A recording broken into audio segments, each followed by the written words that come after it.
అదే RTV app వార్తల్ని క్షణాల్లో చదివే అవకాశం ఉంటుంది. ఒక న్యూస్ పేపర్, ఒక టెలివిజన్ ఛానల్ మీ చేతుల్లో ఎప్పుడూ ఉంటాయి.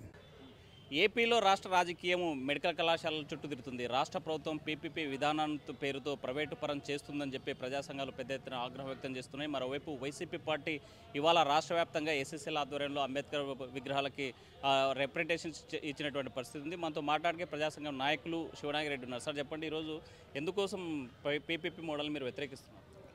పీపీపీ మోడల్ ద్వారా ప్రజలకు కానీ వైద్య విద్యను అభ్యసించే విద్యార్థులకు కానీ తీవ్ర నష్టం జరుగుతుంది అనేది అందరికీ తెలిసిన విషయమే. అయితే కొంతమంది వ్యక్తులకు దోచిపెట్టడానికి ఈ ప్రభుత్వం తీసుకున్నటువంటి నిర్ణయంగా మేము భావిస్తున్నాం. అది కూడా పెట్టుబడిదారి లేదా కార్పొరేట్ వ్యక్తులకు ఉపయోగపడే విధంగా ఇప్పుడున్న ముఖ్యమంత్రి గారు తీసుకోవడం గర్హనీయం. గత ప్రభుత్వం కంప్లీట్గా మొత్తంగా 17 కళాశాలలు కేంద్ర ప్రభుత్వంతో ప్రభుత్వ ఆధ్వర్యంలో నడుపుతామని చెప్పేసి అనుమతులు తీసుకొని వచ్చినటువంటి గత ప్రభుత్వము ఆ 17 కళాశాలల్ని గంపగుత్తుగా ప్రైవేట్ పరం చేయాలనేటువంటి ఒక దుర్మార్గమైన ఆలోచన ఈ ప్రభుత్వం చేస్తుంది. దీని నుంచి తీవ్ర నష్టం జరుగుతుందనేది మేము భావిస్తా ఉన్నాం. అంటే రౌండ్ టేబుల్ సమావేశం నిర్వహించారు. ప్రజా సంఘాలకు అభిప్రాయం ఏమొచ్చింది? 100% ఈరోజు మా రౌండ్ టేబుల్ సమావేశంలో పాల్గొన్నటువంటి వాళ్ళందరూ కూడా వెనుకబడ్డ రాయలసీమ ప్రాంతానికి సంబంధించిన వాళ్ళు. దట్టు మొట్టమొదటిగా ఈ ప్రాంతం నుంచే మొదటి 5 కళాశాలను ప్రైవేట్ పరం చేసేందుకు జీవో 107, 108 విడుదల చేయడం జరిగింది. ప్రతి ఒక్కరూ దీన్ని వ్యతిరేకించారు. దీని మీద ప్రభుత్వం ఆ జీవోలు రద్దు చేసుకోవాల్సినటువంటి అవసరం ఉంది. ప్రజలు కూడా సరైన పద్ధతుల్లో తీర్పునిస్తారని చెప్పేసి మాకు అవగతమవుతుంది. దీన్ని వ్యతిరేకించేవారే కానీ ఎవరు కూడా అనుకూలించేవారు మాకు కనపడలేదు. రైట్. వైసీపీ పార్టీ రాష్ట్ర ప్రధాన కార్యదర్శి సురేందర్ రెడ్డి సార్ చెప్పండి, కేవలం రాజకీయం కోసమే వైసీపీ పార్టీ మెడికల్ కళాశాల ఇష్యూ తీసుకుందంటే? నిజంగా 24కు ముందు ఈ ప్రభుత్వం పైన, కూటమి పైన ఎంతో విశ్వాసంతో ఇంతకంటే అంటే జగన్మోహన్ రెడ్డి గారి కంటే ఎంతో ఇంకా ఎక్కువ చేస్తారని ఆశించి ప్రజలు ఓటేస్తే ఈరోజు ఏదైతే ప్రభుత్వ మెడికల్ కాలేజీల్ని ప్రైవేటీకరణ చేయడం అనే అంశము ఈరోజు దేశంలో ఏ రాష్ట్రంలో కూడా ఈ ప్రైవేటీకరణ అనేది లేదు. ఎందుకంటే గత ప్రభుత్వము స్థాపించినటువంటి 17 మెడికల్ కాలేజీల్లో 5 మెడికల్ కాలేజీలు 2023-24 పీరియడ్కే మరి క్లాసులు ప్రారంభమై అడ్మిషన్లు అయ్యి క్లాసులు కూడా ప్రారంభమైనాయి. తర్వాత 2 పాడేరు, పులివెందులు కూడా పాడేరు 150 సీట్లు, పులివెందుల ఒక 50 సీట్లు అయితే పాడేరు కూడా మరి ప్రారంభమైంది కొత్త ప్రభుత్వం వచ్చినాక.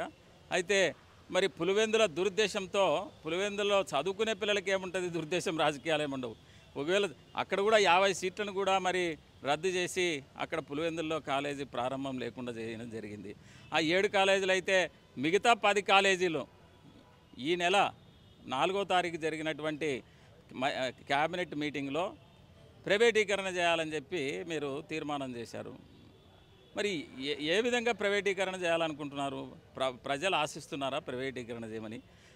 ఏదైతే ప్రభుత్వం ఉంటే, ప్రభుత్వ ఆధీనంలో ఉంటే పేదలు చదువుకోవడానికి, పేదలు మరి డాక్టర్లు కావడానికి మంచి ఉద్దేశంతో పెట్టినటువంటి జగన్మోహన్ రెడ్డి గారి ఉద్దేశాన్ని మీరు నీరుగారుస్తూ ఈరోజు ₹1 ఎకరా అంటే 60 ఎకరాలు, 70 ఎకరాలు, 100 ఎకరాలు ఉన్నటువంటి హాస్పిటల్లని, మెడికల్ కాలేజీలని ₹1 ఇస్తూ 33 ఏళ్ళకి అద్దెకిస్తూ బిల్లు ఆపరేట్ ట్రాన్స్ఫర్ అని మరి వాళ్ళే ఆల్రెడీ మొత్తం ఇన్ఫ్రాస్ట్రక్చర్ అన్ని విధాలుగా ఫుల్ ఫ్లెడ్జ్గా 7 మెడికల్ కాలేజీలు తయారైపోయినాయి. 10 కూడా మరి ప్రారంభమై మధ్య దశలో ఉన్నాయి.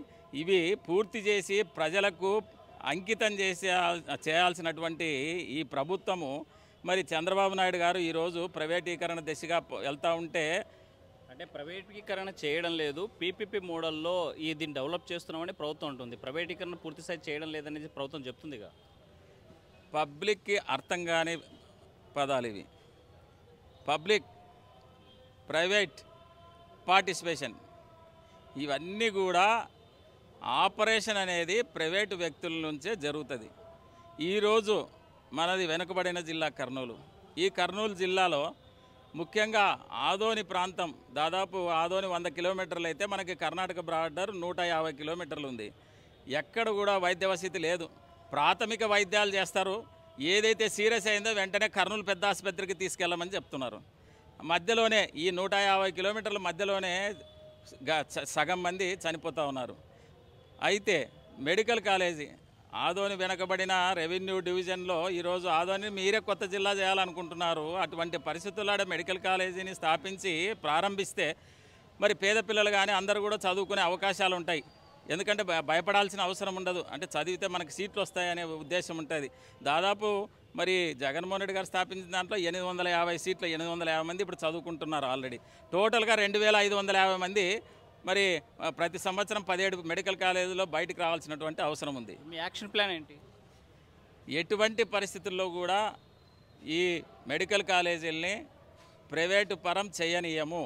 ఇది ప్రజలకు సంబంధించినటువంటి ప్రతి ప్రజా సంఘాలు కానీ ఈరోజు అన్ని వర్గాలు కోరుకుంటుండేది ప్రభుత్వ మెడికల్ కాలేజే ఉండాలి. మీకంత ప్రేమ ఉంటే ఇంకో 10 మెడికల్ కాలేజీలు ప్రైవేటు వాళ్ళకు అప్పగించి వాళ్ళే ఇన్వెస్ట్ చేసి వాళ్ళకి కావాలంటే భూసేకరణ చేయించి వాళ్ళకి ఇన్వెస్ట్ చేసి వాళ్ళే ఆపరేట్ చేసుకునేటట్లు ఇంకో 10 కాలేజీలు ఇవ్వాల్సినటువంటి అవసరం ఉంది. ఎందుకంటే గత ప్రభుత్వం ఇచ్చినటువంటి 17 మెడికల్ కాలేజీలని అవి కొనసాగిస్తూ ప్రజల ఆశ, ప్రజల ఆకాంక్ష 17 కూడా ప్రభుత్వ మెడికల్ కాలేజీలుగానే ఉండాలి అని చెప్పి. మీరు చెప్పండి సార్, మీ ఈ రౌండ్ టేబుల్ సమావేశం భవిష్యత్తు కార్యాచరణ ఏంటి? ప్రభుత్వమే మెడికల్ కాలేజీలు మొదలెట్టాలి, పూర్తి చేయాలి, ప్రభుత్వ ఆధ్వర్యంలోనే నడవాల్సినటువంటి అవసరం ఉంది. ప్రైవేటు పబ్లిక్ పార్ట్నర్షిప్తో అని అంటున్నారు కదా, ప్రభుత్వానికి కాదు, ప్రజలది స్థలము, ప్రజలది స్థలాన్ని ప్రైవేట్ పరం చేయడం ఏంది అర్థం కాని పరిస్థితి. ప్రైవేటు వ్యక్తులు తను ఎంతో కొంత పెట్టుబడి పెట్టాల్సిన వాళ్ళకే సహాయం చేసే రకంగా ఉంది తప్ప ప్రజలకు మేలు చేసే రకంగా ఎట్లా P3 P4 అని ఎట్లా చెప్తారు? P3 అంటే ప్రైవేట్ ఒకళ్ళు అప్పచెప్పడం, P4 అంటే వాళ్ళ దగ్గర అడుక్కు తినడం. ఇదేనా P3 P4 అని? అన్ని అసెంబ్లీ సాక్షిగా అబద్ధాలు ఆడుతున్నారు మంత్రులు కానీ ముఖ్యమంత్రి కానీ. అది తప్పు, వారు సవరించుకోవాల్సినటువంటి అవసరం ఉంది. కంపల్సరీ వెనక ఉన్న ప్రాంతాల్లో ఈరోజు ఎస్టాబ్లిష్ అయినటువంటి హాస్పిటల్స్ ఉన్న చోటనే కాలేజీల పర్మిషన్ వచ్చింది. వీటన్నిటిని అంటే ఉన్న హాస్పిటల్ని ప్రైవేట్కి ఇస్తారు, మళ్ళీ కొత్త నిర్మాణం చేసే వైద్య కళాశాలను కూడా ప్రైవేట్ పరం చేస్తామంటే ప్రజలు ఎట్లా ఒప్పుకోవాలి, ఎట్లా ఒప్పుకుంటారని మేము అడుగుతా ఉన్నాం. కాబట్టి ప్రతి ఒక్కరం దీన్ని వ్యతిరేకిస్తున్నాం. ఫైట్ కూడా కంపల్సరీ చేస్తాం. ఇవి విరమించుకునేంత వరకు విశ్రమించే పరిస్థితి అయితే ఉండదండి. రైట్. PPP పేరుతో ప్రైవేటు మెడికల్ కళాశాలను ప్రైవేట్ పరం చేయడాన్ని పూర్తి స్థాయిలో ప్రజా సంఘాలు వ్యతిరేకిస్తున్నాయి. భవిష్యత్తు కార్యాచరణ రూపొందిస్తున్నాం. దీన్ని విరమించుకునేదాకా పోరాటం కొనసాగిస్తామని చెప్పేటువంటి పరిస్థితి. వీడియో జర్నలిస్ట్ చంద్రశేఖర్తో హుస్సేన్, ఆర్టీవీ, కర్నూలు. మరిన్ని వీడియోస్ కోసం ఛానల్ ని సబ్స్క్రైబ్ చేయండి. లేటెస్ట్ అప్డేట్స్ కోసం వాట్సాప్ ఛానల్ ని ఫాలో చేయండి. అండ్ లింక్ డిస్క్రిప్షన్ లో ఉంది.